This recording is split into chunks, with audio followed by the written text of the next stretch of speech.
Do you want to set goals in 2024 but don't know where to start? If so, this podcast is for you. We're going to talk about how to set goals, how to identify your dream year, and how to achieve it without feeling overwhelmed and stressed. Welcome back, everyone. It is the 1st of January 2024, and this is my second attempt at uploading this podcast. So if it is in your ears, yay, we got there. I recorded the ultimate podcast episode. It was 30 minutes long, and then the program crashed, and I tried to watch all these YouTube videos about recovering your old files, but I just couldn't figure it out. So here we are recording again, but I think it's actually going to be better this time because I know exactly what I am about to say. What inspired me to make this video was I actually put some templates on Instagram about how to reflect on your previous year, how to set goals for the new year, and people loved it. And many people were interested and said, wow, do you do this every year? Is this something that I should be doing? I've never set goals before. And I just want to talk a little bit about why goals are important. Goals help give you direction and help give you control of your life. Now, I know we never really have control, but goals make us feel as though we are directing our life because we are. It's almost like focused attention. It's almost as though you can have these things you want to achieve and then you set the roadmap to achieve it. And when you achieve it, you feel good. Goals give you a sense of direction, they give you a sense of purpose and a sense of accomplishment, which all lead to progress and happiness. I've always been a massive fan of goal setting, and I have achieved the goals I've put out, and the visions I've achieved have been achieved. I just said that. But I believe it's because I've been consistent with my approach, but my approach hasn't always been perfect. So what I've done is I've gone and listened to a different podcast episodes, I've listened to YouTubes, I've done some research on goal setting, and pretty much I've come up with the ultimate summary that I think is going to help you find this process a lot easier and effective. So let's get into it. Grab a pen and paper because this is going to be an involved episode. It's not just passively listening. I want you to get involved and I want you to do the activities in this so you can get the most of it. Feel free to pause it along the way. You will need to give yourself time to answer the questions. So the first thing we're going to do is we're going to reflect on 2023. Oh, Steph, I don't want to reflect on 2023. It was a horrible year. I get it. It was a challenging year for many people. And even though you may not want to go back, it's important to reflect before we go forward. This also helps build our self-awareness and actually think, well, maybe there was a lesson or two in 2023. Maybe there was something I am proud of, but unless you start to cultivate the type of questions that you need, how are you going to know? Right. So the first question I want you to ask yourself is, what were my 3 accomplishments in 2023? Now, again, there's no right or wrong answer. This is just up to you. And it can literally be, I survived. I paid the bills. I'm alive. It can be whatever you want it to be. So write 3 things down. Whilst you're writing it down or thinking about it, I'll share mine. So for me, my accomplishments in 2023 were doing the retreats with the Women's Fitness Academy. So for those who don't know, I educate at women's retreats. They're called Eduvations, where they're actually teaching women to become personal trainers, and they provide this whole educational retreat where the girls do their prac work and they get to learn from different professionals in the field. And I did 2 of these. I did it in July and I did it in October, and it was amazing. That was something I have put on my vision board in the past, or I've put on my goals, and it was run retreats one day. So even though your visions and your goals may not come true within the year, or they may not happen in the way you expect them to, eventually they will happen. And I'm going to explain the difference between a vision and a goal in a moment. The second thing I was extremely proud of was getting on TV this year. So one of the things I wrote on my vision board this year, or my whiteboard, and let me just tell you, many people's vision boards are so aesthetic and beautiful. They go on Pinterest and put all these aesthetic photos, or they use different imagery and they put that as their lock screen on their phone. And I definitely think I'm going to get a bit more involved with that this year. I just wrote it with a black and white marker on my whiteboard, and I wrote, I'm going to be on TV this year. Crazy.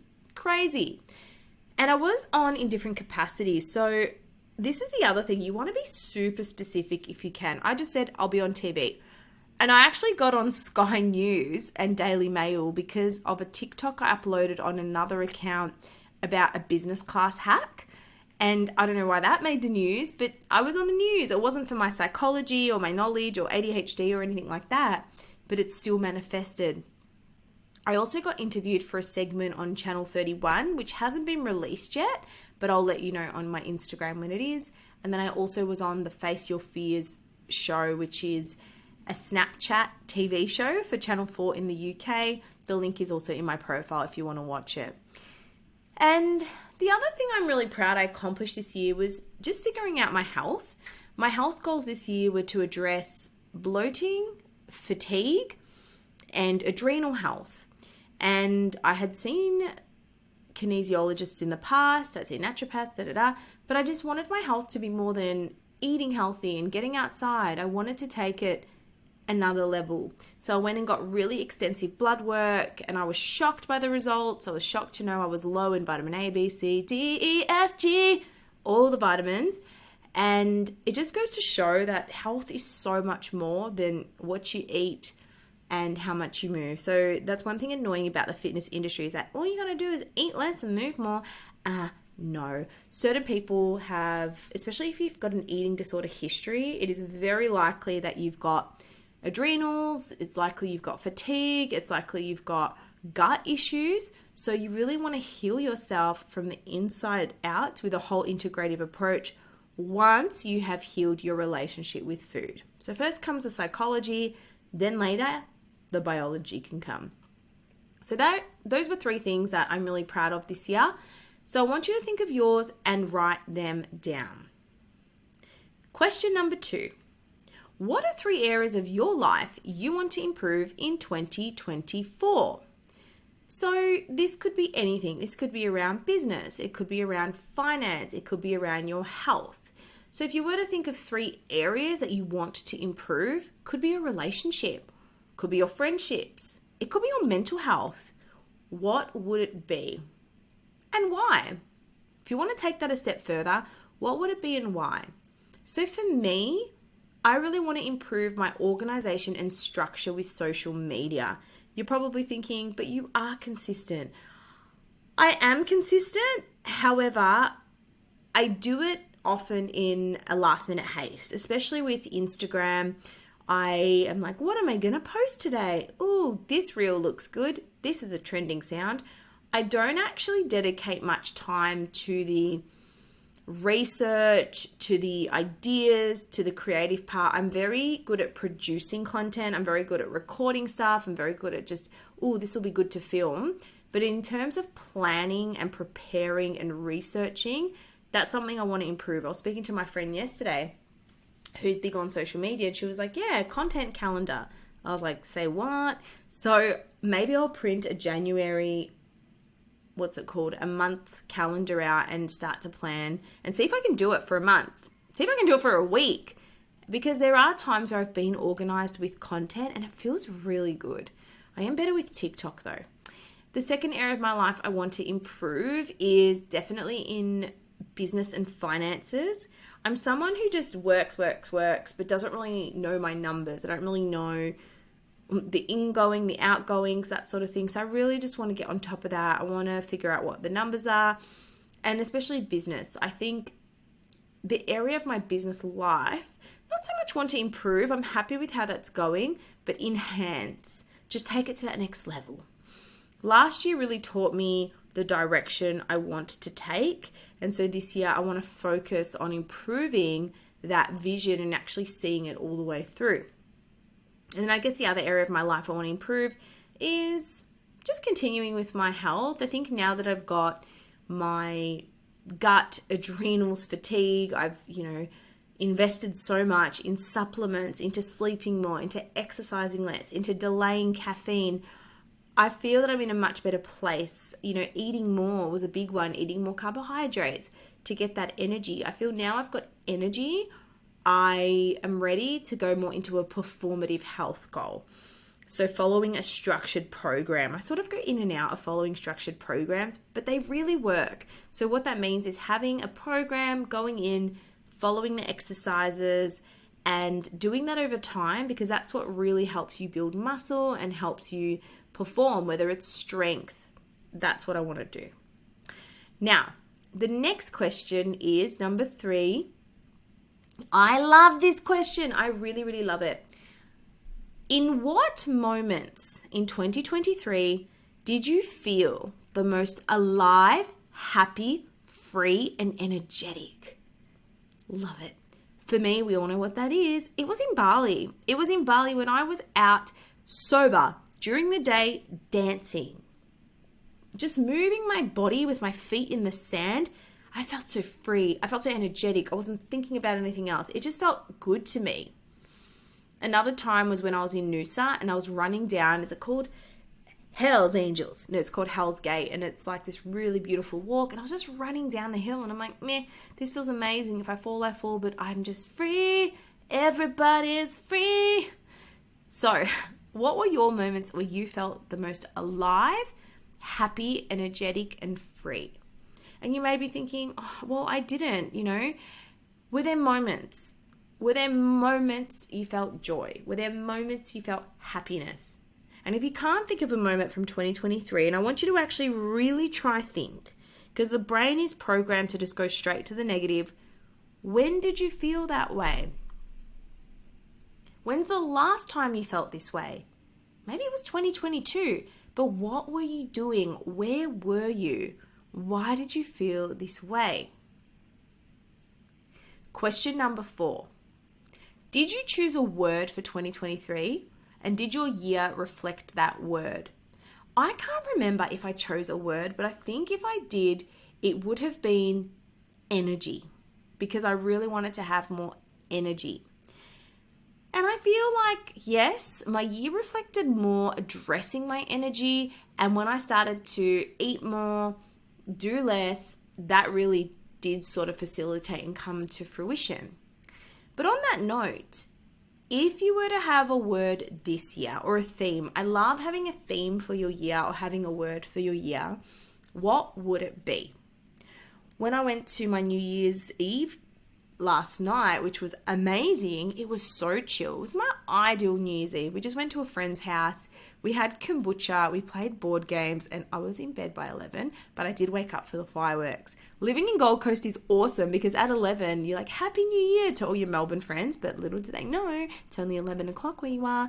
But we went around the table and we said, okay, what are your 2024 goals? Because one of the girls there said, I was watching your Instagram. I loved how you put this template out, but I want to know, what are your goals? And then we went around the table and it was really cute. And what I loved, she said, my word for the year is going to be intentional. I want to live intentionally. And I thought, wow, I really feel we are all moving into an intentional era. We've all learned life is short and we don't know what's going to happen. So I think the choices you make, making them intentionally and living with intention and awareness is hot and responsible. So to do that, what I really encourage, me and my partner were talking about it the other day, was when you're doing something or when you don't want to do something, ask yourself why you're doing something. Ask yourself, why am I catching up with Sarah? Why aren't I answering the phone when this person calls? What's going on there? Am I doing this with intention? Have a think about what your word might be. Maybe it's peace. Maybe it's rest. Maybe it's self-compassion. Maybe it's elevate.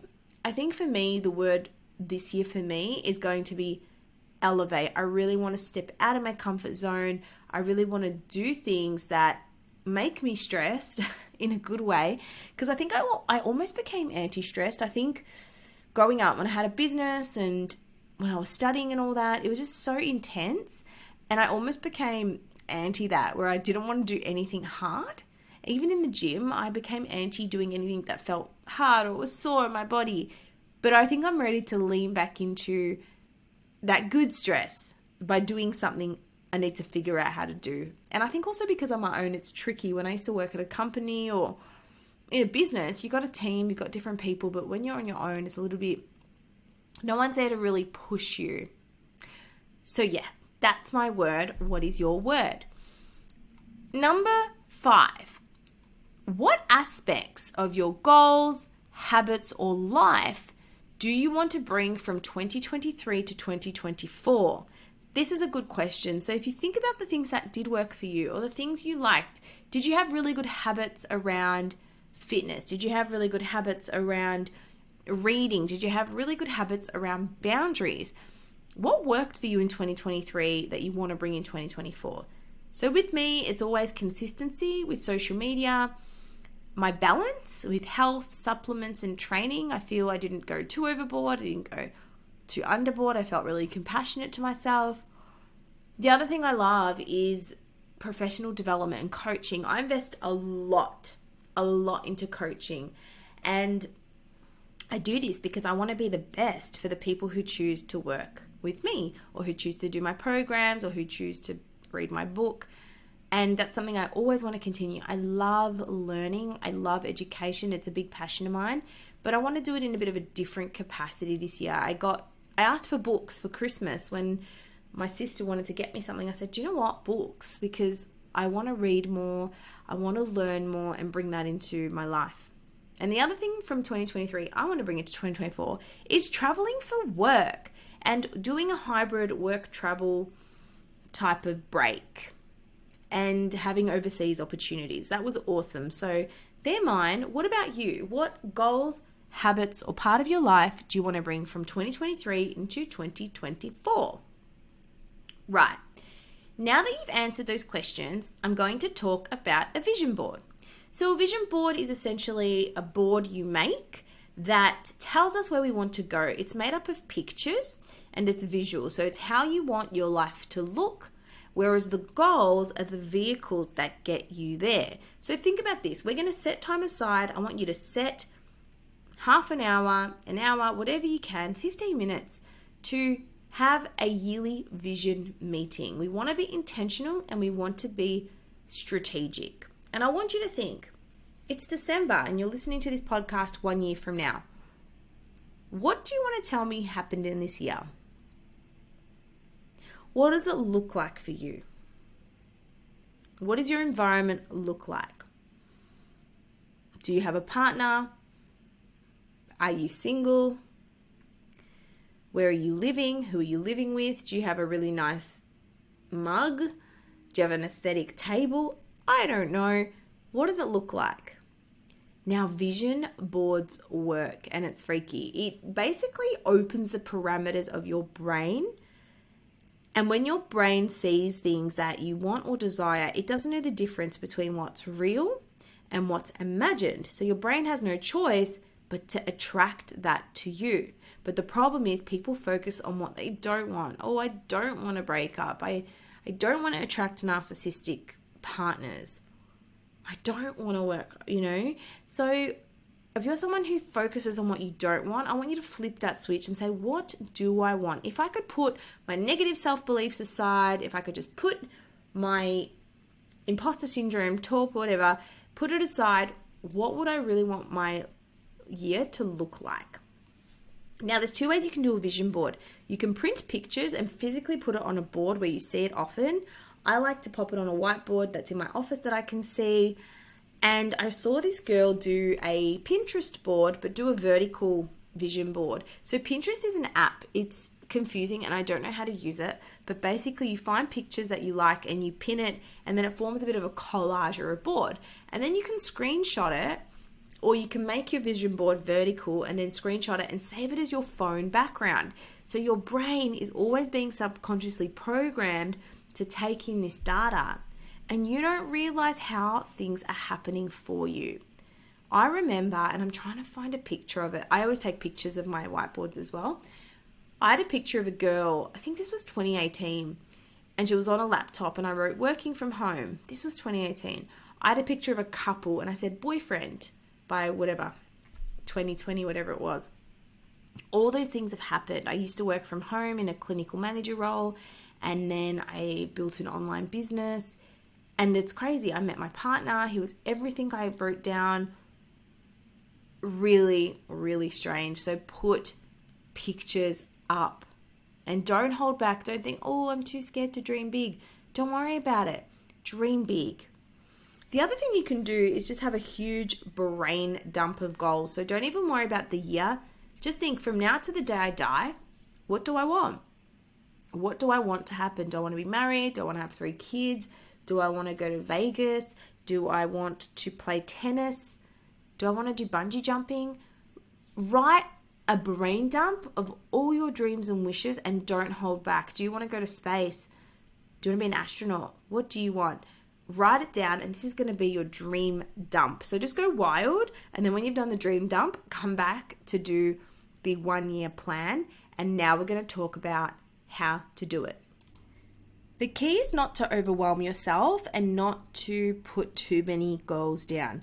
This was a big issue I had because there's different areas of your life. I thought I need to put a goal for every area. I need a health goal. I need a relationship goal. I need a finance goal. I need a career goal. I need a health goal. So no, you don't need to set goals for every area of your life. So we're just going to break this down into 2 parts. Professional goals and personal goals, and you're going to have 2 to 3 in each category. If you want to break them down into categories, you can. So for example, in your personal goals, you can have a relationship goal or a family goal. You can have a finance goal, or that could be a professional one as well.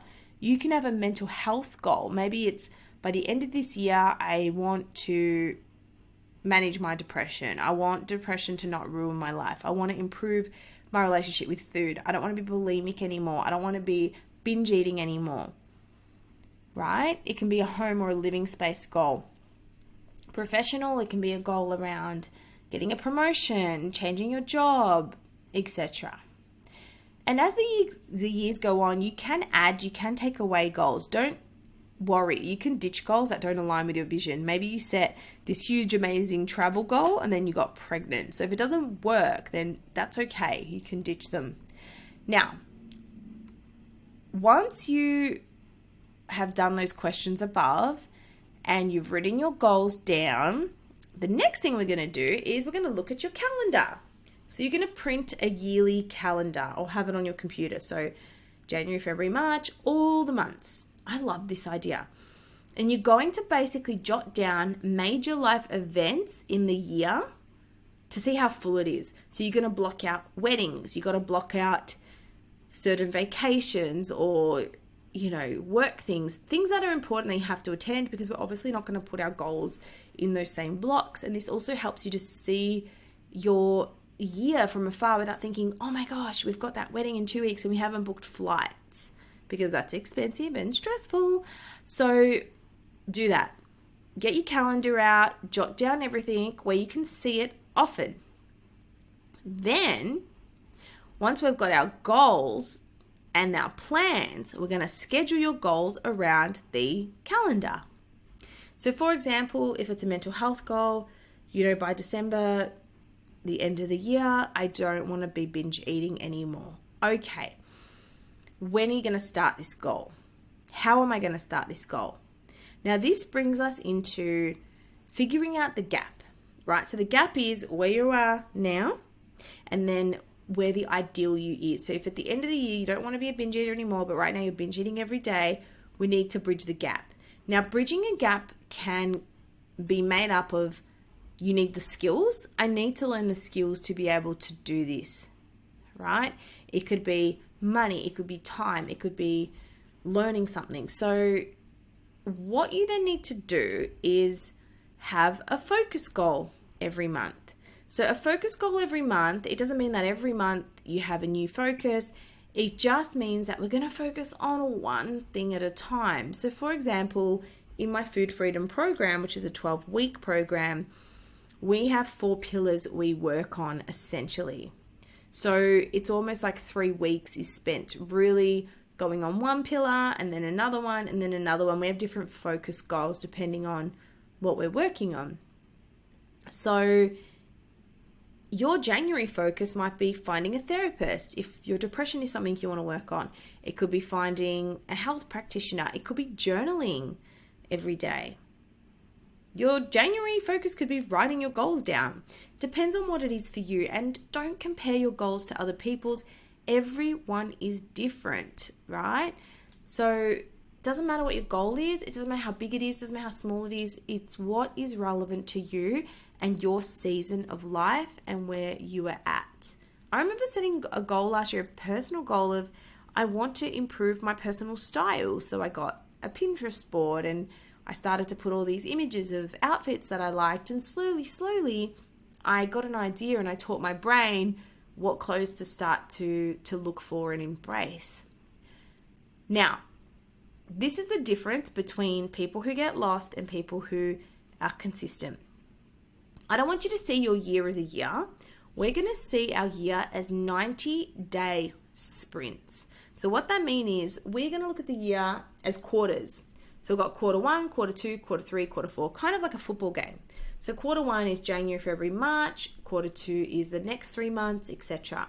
So we're going to have goals for those quarters. So maybe the first quarter is figuring out which program I'm going to do for my binge eating. Maybe it's going to a therapist regularly for those 3 months. And then maybe after that, it's okay, next I'm going to do this particular exercise program or go away, whatever your goal is. Now, remember, keep it small. Keep it 2 to 3 goals in each category. 2 to 3 professional, 2 to 3 personal. And you can sprinkle smaller goals in between. It just depends on your capacity. So for me, my goal is to hit 50,000 downloads of my podcast this year. Now, a mini goal or a focus goal is I need to find a new podcast editor. So that can be my focus in January, right? That's an example. And by the way, while we're here, I just want to say a massive thank you if you're listening to this. This sort of started just as a passion project and it still is. And I've tried my best to be consistent with it. And if you're listening to this with the little ups and downs, I am so grateful that you were here. We reached 26,000 downloads in a year. And that's me kind of just getting it done. I don't have a fancy studio. I'm recording from my bedroom right now. And I'm just really grateful because when I see downloads and when I see people listening to this, it makes me want to keep going. Because sometimes I'm like, no one listens to it. What's the point? No one's going to notice if I skip an episode. But when you tag me on Instagram and you say, I really love this episode or this really helped me, that really helps me to keep going. So if you love it, let me know. And thank you. Let's hit 50K downloads at the end of this year. That would be amazing. But then again, that's what motivates me is having this vision of having these downloads. It gives me a number. And I really believe what we measure, we can manage. So if something is measurable, it's manageable. Right. So remember, be clear on the goal, but be flexible with the process. Create a schedule, but leave margins in your goals to come back to other things or to add little goals in or to change. Now, the final thing I'll say is have an accountability buddy. I share a note on my iPhone with my friend or with my partner, and we write down our goals for the whole year. Then we write down our focus goals for the month or for the quarter. It's not perfect. There's things we don't achieve. There's things that happen 3 years later that we then go back and laugh at and said, oh my gosh, remember when I said that? Like I wanted all these YouTube subscribers and I wanted to be huge on YouTube. Never did that, but it happened with TikTok. So just remember, whatever you put out there, it may not happen the way you want, but it will happen as long as you work towards it and have those mini steps. But with many things you want to achieve, you may need a coach and you may need support or you may need resources. I use coaches all the time. So if you are wanting to improve your relationship with food, for example, get in touch with me. If your goal is by the end of the year to not have bulimia, to not have binge eating, to have a better relationship with food, maybe you need to find the right coaching. Okay, so the focus in January is find the coach, book the call, start the program. And that is how it happens. Now, summary. What you're going to do is you're going to set time aside to actually design your year and your life. It doesn't have to be long, 30 minutes, an hour. Go somewhere inspiring if you can. Go to a cafe, drive down to a park. Do this with a friend, do this with a partner, and make it relevant to your life. My friend messaged me this morning. She's got 3 kids, and she said, my husband wants us to do a date night once a month. Love it. Love that they're working together and communicating on this together.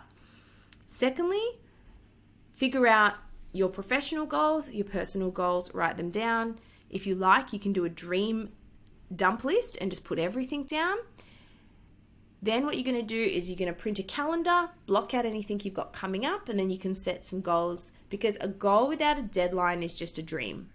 A goal without a deadline is just a dream. Now I'm going to develop my goals and I'm going to share them with you because I want them to happen too. So I'll share them right at the end. And then what you're going to do is have a focus every month. It can be the same focus over a few months if you need. And you can also look at the year in quarters instead of looking at the whole year. Oh, and one more final thing that I think is amazing. Before I go to bed every night, and I will do this without fail, even if my partner is asleep, I'll say, hey, babe, what are you grateful for today? And what are you proud of? So every night before you go to bed, ask yourself, what are you grateful for today? What are you proud of? Because this is going to help you realize the little things you're doing to work towards your goals. And these are the things that accumulate for you.